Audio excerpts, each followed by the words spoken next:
ድምፁን እስቲ ማነው ስምሽ?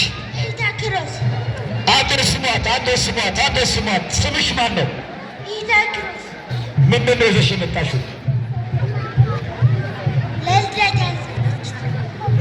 ለልደቴ ጊፍት የተሰጠኝን $100 ለሚካኤል ለማስመረቂያ አጥቻለሁ ብላለች። እልል በለናት እንጭታለች።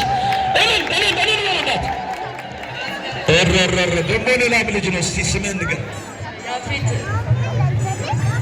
$100 ያፌትም ለቅዱስ ሚካኤል ለምርቃቱ ስነ ስርዓት ይሁንልኝ። በድጋሚ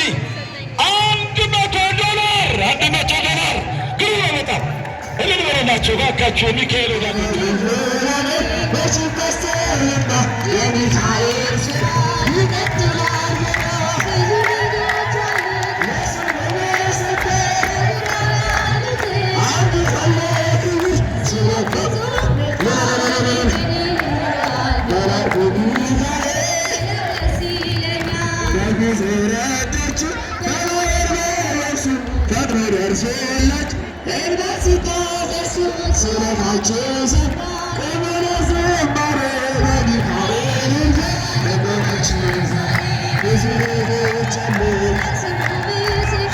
Let's go.